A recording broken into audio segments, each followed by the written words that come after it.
Assalamualaikum warahmatullahi wabarakatuh. Berjumpa kita lagi hari ini untuk soalan yang kelima. Okey, soalan yang kelima ini adalah berkenaan dengan tingkatan 3 bab yang ke-9 iaitu garis lurus. Okey, so soalan yang telah dihidangkan kepada kamu adalah berbentuk rhombus. Maka kita akan cubalah untuk menyelesaikan soalan A dan juga soalan B. Okey, so diberi kepada kamu adalah sebuah rhombus. Okey, so rhombus ni kamu kena tahulah apakah ciri-ciri rhombus. Okey, rhombus itu sendiri kalau ikutkan ianya memiliki dua garis yang bertentangan, itu adalah garisan selari lah.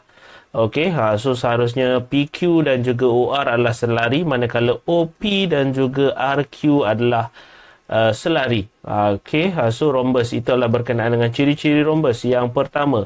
Okey, so ciri-ciri rhombus yang kedua, kalau kita tengok soalan kamu, dia minta persamaan garis lurus PR.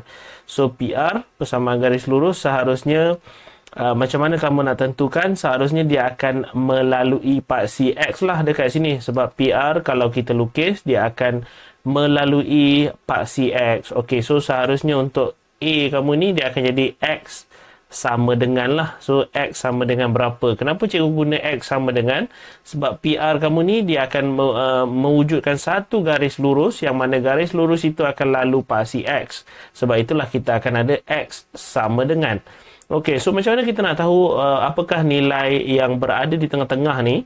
Okey, diberi kepada kamu Q terletak 12 unit dari O ataupun kosong ataupun origin lah dekat sini. So dekat sini Q kamu adalah 12 unit. So bermaksud 12 kosong lah. Okey, sebab dia bergerak ke arah paksi X ke sebelah kanan 12 dan juga Y dia ialah sifar ataupun kosong. So untuk kita mengetahui PR ini, sekiranya ada satu garisan yang akan lalu di tengah ni. Okey, katakanlah itulah garisan dia. So nilai X di sini. So kita nak tahu nilai X ini sama dengan berapa. So kamu kena tahu ciri-ciri rhombus. So ciri-ciri rhombus yang kedua, sepatutnya ianya adalah perpenjuru. So perpenjuru antara O ke Q dikenali sebagai perpenjuru. So perpenjuru yang membahagi dua.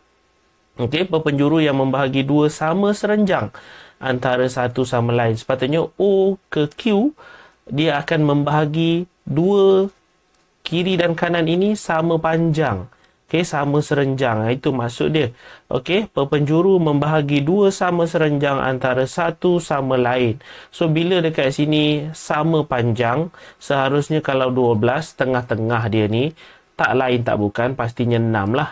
Sebab dekat sini seharusnya 6. So sebelah sini juga 6. So baru dia jadi jumlah dia 12. So sebab itulah dekat sini nilai untuk A ataupun jawapan untuk A kamu seharusnya persamaan garis lurus persamaan garis lurus PR seharusnya X sama dengan 6. So macam mana cikgu dapatkan? So inilah dia punya sedikit penerangan untuk A. So kita tengok untuk B. So untuk B dekat sini soalan kamu persamaan garis lurus PQ. So PQ kamu dekat sini seharusnya dia selari dengan OR. So OR telah diberi kepada kamu 3Y sama dengan negatif X. Okey, so cikgu tulis sikit. So OR telah pun diberi kepada kamu iaitu 3Y sama dengan negatif X. So kalau kita ubah Y sedikit, so Y sama dengan negatif X per 3. Ataupun bolehlah kita kata M ataupun kecurunan untuk OR iaitu negatif 1 per 3. So macam mana ataupun kenapa cikgu pindahkan 3 ke sebelah kanan? Okey, so ini adalah darab. So pindah sebelah menjadi bahagi. Sebab cikgu nak dapatkan bentuk asal persamaan garis lurus iaitu Y sama dengan MX tambah C. So bolehlah kita nampak. Ini sebenarnya bentuk yang sama je sebenarnya. Y sama dengan negatif 1 per 3X. Bentuk yang sama je. Okey, bentuk yang sama. So dekat sini boleh kamu nampak bahawa ini secara keseluruhan ialah kecurunan. So ini adalah secara keseluruhannya adalah kecurunan lah. Sebenarnya sama je bentuk ini dan juga bentuk ini. Okey. So dapatlah kamu tahu bahawa kecurunan untuk OR ialah negatif 1 per 3 juga seharusnya sama dengan kecurunan bagi PQ. Sebab dia kan selari antara OR dan juga PQ.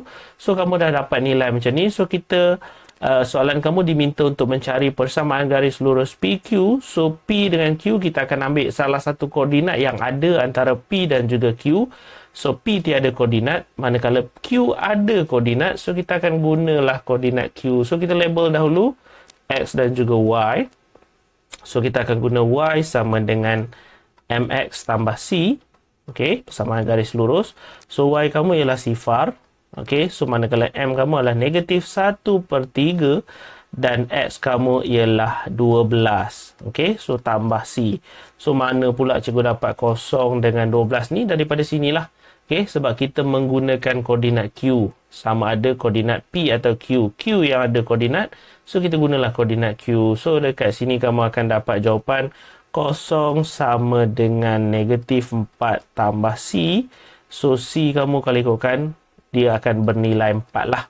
Okey, so negatif 4 dipindahkan ke sebelah. So, dia akan jadi positif. So, dapatlah jawapan. Sepatutnya jawapan kamu seharusnya ialah Y sama dengan negatif 1/3 X tambah 4. So, itulah jawapan untuk B, iaitu persamaan garis lurus PQ. So, mudah je sebenarnya apabila kamu tahu berkenaan dengan konsep rhombus itu sendiri. Okey, so ini adalah penyelesaian untuk soalan nombor 5. So, kita akan jumpa lagi di soalan yang lain. So, sekiranya kamu boleh faham, jangan lupa untuk mengajarkan rakan-rakan kamu yang lain. Berkongsilah ilmu yang ada ini, okey, dikembangkan supaya ianya melekat di kepala kamu, sehingga kita berjumpa lagi di soalan yang lain. Assalamualaikum warahmatullahi wabarakatuh.